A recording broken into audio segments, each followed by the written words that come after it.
যে আরএসএস বা বিজেপি যে মনোবাদী বা এই আরএসএস বিজেপিকে পরাস্ত করার জন্য আমাদেরকে কিন্তু জোটের মাধ্যমে আসতে হবে। আইএসএফ হুমায়ুন কবির তাদের যে দল রয়েছে তাদের সাথে কি আজাদ সমাজ পার্টি কি তারা জোট করবে বলে আশা করি? আমাদের ভীম আর্মি আজাদ সমাজ পার্টি যে পলিসি রয়েছে, আমরা কিন্তু এদেশের মনোবাদ বা এদেশে যে কুসংস্কার, অন্ধবিশ্বাস, পাখণ্ডবাদের খেলাফে যে মুভমেন্ট, আমাদের মুভমেন্ট জারি থাকে। আজাদ সমাজ পার্টি একটা মজবুত সংগঠন। এখন পশ্চিম বর্ধমানে যে 9টা বিধানসভা সিট রয়েছে, এই 9টা বিধানসভায় হয়তো জেনারেল ক্যাটাগরি এরা পরিকল্পনা মাফিক করে। 31শে জানুয়ারি, এই 31শে জানুয়ারি 2026 এক ঐতিহাসিক র্যালি পশ্চিম বর্ধমানের রানীগঞ্জ বিধানসভায় হতে চলেছে। রানীগঞ্জ বিধানসভা আজাদ সমাজ পার্টির একটা গড়, আর সেখানে মজবুতির সাথে আমরা আগামী দিনে লড়াই করবো। নমস্কার, আমি নয়ন, আপনারা দেখছেন এমএন বার্তা। 2026-এ ইলেকশন, আর ইলেকশনে প্রত্যেকটা রাজনৈতিক দল কিন্তু ইতিমধ্যে তারা প্রচার প্রসার শুরু করেছে। এমন কোনো বিধানসভা নেই যেখানে তারা চর্চার মুখ হয়ে দাঁড়াচ্ছে না। কিন্তু এখন নতুন করে বাংলায় আজাদ সমাজ পার্টি এবং এই ভীম আর্মি তারা কিন্তু লাগাতার কাজ করছে, এবং তাদের কি রণনীতি রয়েছে, তারা কি ইলেকশন নিয়ে ভাবছে, আমি কিন্তু কথা বলবো। এখানে রয়েছেন ভীম আর্মি যিনি পশ্চিমবঙ্গের সভাপতি রয়েছেন সুশীল আম্বেদকর, ওনার কাছ থেকে জানার চেষ্টা করব তাদের কি রণনীতি রয়েছে। আচ্ছা স্যার, 2026-এ ইলেকশন, আর আপনারা এই যে সামাজিক মুভমেন্ট চালাচ্ছেন, তো আপনাদের কি মানে এই 26-এ ইলেকশনে কি রণনীতি রয়েছে? আপনারা কি ইলেকশনে দাঁড়াচ্ছেন? এখন সব থেকে বড় বিষয় যেটা বাবা সাহেব যে স্বপ্ন রয়েছে, বাবা সাহেব বলেছেন যে capture the temple of the political power, এবং আমাদের একটা বড় সাংসদ রয়েছে, আপনি জানেন পুরো দেশব্যাপী চন্দ্রশেখর আজাদ যিনি রয়েছেন। আজকে সেই জায়গাতে চন্দ্রশেখর আজাদ পৌঁছাতে পেরেছেন বলে আজ পুরো ভারতবর্ষের বহুজন সমাজের যে সমস্যা, সেই সমস্যা সংসদের ভেতরে উনি চর্চা করতে পারছেন। তো আজ আমাদের পশ্চিমবাংলা জুড়ে আমরা যারা ভীম আর্মি আজাদ সমাজ পার্টির যে টিম রয়েছেন, আমাদেরও আগামী 2026-এর বিধানসভাতে আমাদেরও পরিকল্পনা রয়েছে যে পশ্চিমবাংলা থেকে আমরা একটা মজবুতির সাথে লড়বো, এবং এখান থেকে কিছু বিধায়ক আমরা আগামী দিনে 2026-এ আমাদের বিধানসভাতে, পশ্চিমবাংলার বিধানসভাতে আমরা পাঠাবো। এই প্ল্যানিং রয়েছে আমাদের। না, এখন এই মুহূর্তে দেখা যাচ্ছে যে অনেক রাজনৈতিক দল রয়েছে ছোট বড়, যারা কিন্তু জোট করছে। তো আপনাদের এই মুহূর্তে সেরকম মজবুত বাংলায় দেখা যাচ্ছে না, আজাদ সমাজ পার্টি বা ভীম আর্মি আপনারা দেখা যাচ্ছে না। তো আপনারা কি মনে করছেন যে জোটের দিকে যাবেন কি? জোট, অবশ্যই জোটের দিকে আমরা যাব, কারণ এখন পশ্চিমবাংলা বা পুরো ভারতবর্ষের দিকে যেটা রয়েছে যে আরএসএস বা বিজেপি যে মনোবাদী বা এই আরএসএস বিজেপিকে পরাস্ত করার জন্য আমাদেরকে কিন্তু জোটের মাধ্যমে আসতে হবে।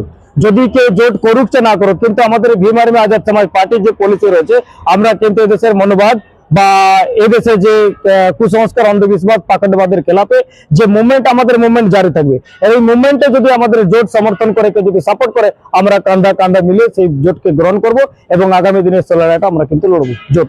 কিছু মানুষ এখন বলা বলি করছে যে আইএসএফ হুমায়ুন কবির তাদের যে দল রয়েছে তাদের সাথে কি আজাদ সমাজ পার্টি কি তারা জোট করবে বলে আশা করছে? সেটা আগামী দিনে সেটা কথা বলবে। এখন অনেক কিছু জিনিস আমরা ওয়াচ করছি, কেউ আরএসএস বিজেপি কে মজবুত করা কাজ করছে না, কে কি টেন্ডেন্সি নিয়ে কাজ করছে, এটা যত ইলেকশন সময় সামনে আসবে তত কিন্তু আমরা সেগুলোকে অবজার্ভ করবো, এবং সেই মতো করে আমরা ডিসিশন নেবো যে আগামী দিনে আমরা কাদের সাথে, কোন দলের সাথে গঠবন্ধন করব, কোন দলের সাথে গঠবন্ধন করবো না, এটা পার্টি আগামী দিনে ডিসিশন নেবে। এখন আমরা অবজারভেশনে রেখেছি। আপনি যেহেতু সারা পশ্চিম বাংলায় ঘুরছেন, তো আপনাদের কোন কোন বিধানসভায় মজবুত এই মুহূর্তে রয়েছে বলে আশা করছেন? এখন দেখুন, পশ্চিম বাংলায় ভীম আর্মি আজাদ সমাজ পার্টি একটা মজবুত সংগঠন এখন বর্তমানে, কিন্তু আমরা পশ্চিম বাংলায় 8 থেকে 10টা জায়গাতে, কম করে আরো যদি সেরকম আমরা পরিকল্পনা নিই, আমরা সেই জায়গাটা আমরা লড়বো, কিন্তু যেখানে লড়বো সেখানে মজবুতির সাথে লড়বো। এবং আপনাকে বলি যে পশ্চিম বর্ধমানের মধ্যে আমাদের যে রানীগঞ্জ বিধানসভা, সেটা কিন্তু একটা মজবুত বিধানসভা আগামী দিনে। এবং আর একটা বিষয় হচ্ছে যে পশ্চিম বর্ধমানে যে 9টা বিধানসভা সিট রয়েছে, এই 9টা বিধানসভায় হচ্ছে জেনারেল ক্যাটাগরি এরা পরিকল্পনা মাফিক করে গেছে। তো 9টা বিধানসভার মধ্যে আজ একটা বিধানসভা রানীগঞ্জ শুধু আমরা আজাদ সমাজ পার্টি আমরা একটা ফাইট করব, যেটা 9টা একদিকে আর আমাদের আজাদ সমাজ পার্টির একদিকে, সেটা ফাইট হবে, একটা জবরদস্ত ফাইট হবে, এটা জেনে রাখুন। আর রানীগঞ্জ বিধানসভা আমাদের আজাদ সমাজ পার্টির একটা গড়, আর সেখানে মজবুতির সাথে আমরা আগামী দিনে লড়াই করবো। তো সেই রানীগঞ্জ বিধানসভা নিয়ে এখন কি পরিকল্পনা রয়েছে? দেখুন, রানীগঞ্জ বিধানসভা নিয়ে পরিকল্পনা অনেক আগে থেকে শুরু হয়ে গেছে। আমাদের যে ইলেকশন ক্যাম্পেইন বা আমাদের যে প্রচার জনজাগরণের কর্মসূচি, আমরা এর আগে থেকে শুরু হয়ে গেছে। আপনি জানবেন 31শে জানুয়ারি, এই 31শে জানুয়ারি 2026 এক ঐতিহাসিক র্যালি পশ্চিম বর্ধমানের রানীগঞ্জ বিধানসভায় হতে চলেছে, যেটা পাঞ্জাবি মোড় থেকে শুরু হয়ে র্যালি আপনার রানীগঞ্জ স্টেশন থেকে যাবে, সেখানে হাজার লোক সেখানে পৌঁছাবে এবং এক ঐতিহাসিক র্যালি হবে, যেটা পশ্চিমবাংলার ইতিহাসে রানীগঞ্জ বিধানসভা হতে চলেছে। এটা একটা ভয়ানক র্যালি হবে। এই র্যালিতে আগামী দিনের বিধানসভার ভবিষ্যৎ এখান থেকে নির্ধারিত হবে, এরকম একটা আশা আমরা রাখছি। না, একদিকে দেখা যাচ্ছে যে এখন জাতির সংগঠন অনেক তারা লড়াই করছে। বিভিন্ন সংগঠন রয়েছে, যেমন রুইদাস সমাজ রয়েছে, বাউরি সমাজ রয়েছে, ডম সমাজ রয়েছে, এরকম একাধিক জাতির নামের সংগঠন যারা কিন্তু শিডিউল কাস্ট, শিডিউল ট্রাইব এবং ওবিসিদেরও রয়েছে। তো তাদেরকে নিয়ে কিছু ভাবছেন এই মুহূর্তে আপনারা?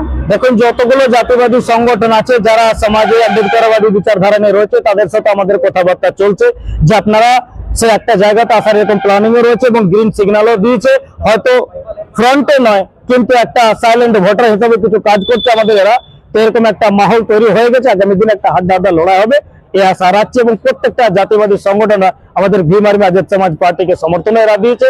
এরা সামনে থেকে না হলেও কমসে কম ভেতরে থেকে এরা যে মত, সে মত প্রদান কিন্তু এরা করবে সেই জায়গায়, সেই রেজাল্ট কিন্তু আগামী দিনে কথা বলবে। তো আপনারা শুনলেন আজাদ সমাজ পার্টি এবং এই যে ভীম আর্মি, তারা কিন্তু যেভাবে পশ্চিমবঙ্গের বুকে মাথা চাড়া দিয়ে উঠছে, আপনারা এটা নিশ্চিত শুনতে পাচ্ছেন, চারিদিকে দেখছেন কিছু একটা হবে 2026-এ। এবং এই যে পশ্চিম বর্ধমানের বুকে রানীগঞ্জ বিধানসভা, যেটা একটা মজবুত জায়গা বলে দাবি করছেন ভীম আর্মির যে প্রেসিডেন্ট রয়েছে সুশীল আম্বেদকর। এখন আপনারা কি ভাবছেন এই বিষয় নিয়ে? অবশ্যই আপনারা কমেন্ট বক্সে আপনাদের মতামত জানাবেন। যদি প্রথমবার ফেসবুকে দেখছেন অবশ্যই ফলো করে নেবেন এবং ইউটিউবে যদি দেখে থাকেন অবশ্যই সাবস্ক্রাইব করে পাশে থাকবেন। এখন এই পর্যন্তই, ধন্যবাদ।